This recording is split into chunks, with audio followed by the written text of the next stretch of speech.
नमस्कार, जोहार, जय श्री राम। काराकाट लोकसभा सीट बहुत ही दिलचस्प मुकाबला होने वाला है। 4 जून का जितना लोगों के बीच इस बार क्यूरियोसिटी जगी है कि देश में किसकी सरकार बनेगी। क्या फिर से तीसरी बार भारतीय जनता पार्टी की सरकार बनेगी या इंडी महागठबंधन की सरकार बनेगी। सरकार तो बनने जा रही है भारतीय जनता पार्टी का, यह तो तय है, लेकिन इसी के बीच काराकाट लोकसभा सीट चर्चा का विषय बना हुआ है।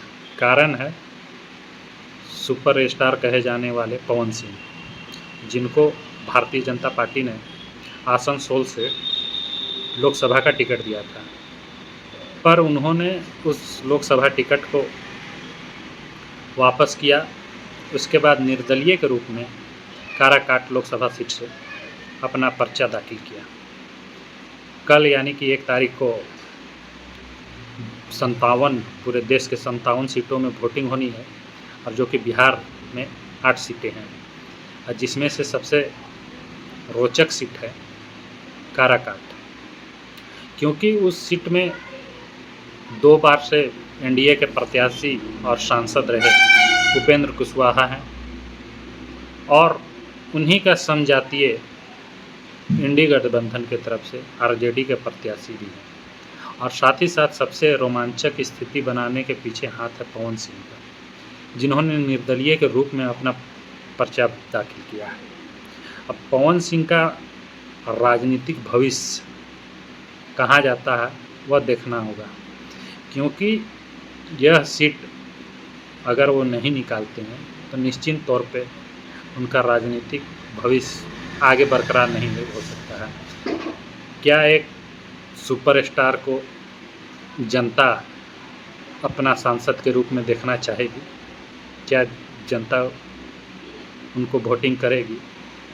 अभी तो जिस हिसाब से उनका जहाँ पे भी रैली हो जाए या पदयात्रा हो जाए, वहाँ पे देखने को मिलता है जनता का भीड़, लेकिन जनता यहाँ से अब सोचती है, यहाँ से नहीं सोचती है। वो पवन सिंह को सिर्फ एक बार सामने से देखना चाहते हैं, इसलिए जनता आ जाते हैं। लेकिन बात यह है कि क्या पवन सिंह को वो जो संख्या दिख रही है जनता का, पवन सिंह जहाँ पे रैली कर रहे हैं, जहाँ पे सभा कर रहे हैं, क्या वो जनता उनको वोट दे पाएगी? क्या उनके पे उतना भरोसा कर पाएगी? वो तो 70% पवन सिंह का जो भीड़ है, उनको एक झलक देखने के लिए लोग वहाँ पर आ जाते हैं। अगर उसमें से मात्र 30% लोग ही एक तरह से कहें तो वोटिंग करेंगे। अगर देखा जाए इस लिहाज से, तो पवन सिंह को वहाँ से अपना सीट बचाना या चुनाव निकालना थोड़ा मुश्किल होगा। ऐसे वहाँ का जाति समीकरण के हिसाब से देखा जाए तो बहुत ही अच्छा पवन सिंह का बन रहा। जाति समीकरण क्या कहता है? जाति समीकरण यह कहता है कि कुल लगभग वहाँ पे 18 लाख की संख्या में वोट है, 18 लाख मतदाता है। 18 लाख में वहाँ पे लगभग 10 से 12 प्रत्याशी भी हैं। ज़्यादा प्रत्याशी में नहीं, 3 प्रत्याशी खास करके राजद, इंडिया गठबंधन से जो राजद के प्रत्याशी हो, एनडीए गठबंधन के तरफ से उपेंद्र कुशवाहा जी हैं, अब पवन सिंह, ये 3 सबसे बड़ा वहाँ पे प्रभाव डालने वाले हैं। अरे इन्हीं तीनों में जोरदार टक्कर है। और जाति समीकरण की दृष्टि से देखें तो वहाँ पे 3 लाख के करीब है सो कुशवाहा जाति के लोग हैं, और कुशवाहा जाति के लोग एक मुफ्त वोट करते हैं, जिससे उपेंद्र कुशवाहा लगातार जीतते आए हैं। और स्वर्ण भी 2 लाख हैं, राजपूत वोट बैंक 2 लाख वो हैं, 2 से 2.5 लाख के बीच हैं।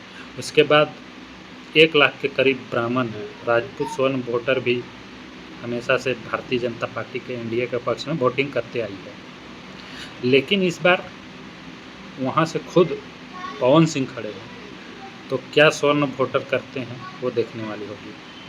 पवन सिंह को एक फ़ायदा ये भी है कि वहाँ पर कुशवाहा का जो 3 लाख वोट है वो उपेंद्र कुशवाहा और जो राजद के प्रत्याशी हैं वो भी कुशवाहा जाति से आते हैं।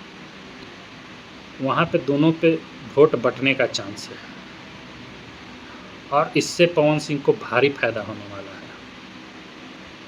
सबसे बड़ा फैक्टर करेगा यादव वोट बैंक, जो कि तकरीबन 3.5 लाख के करीब है। उनका जिसके तरफ पलड़ा झुकेगा वो प्रत्याशी जीतेगा।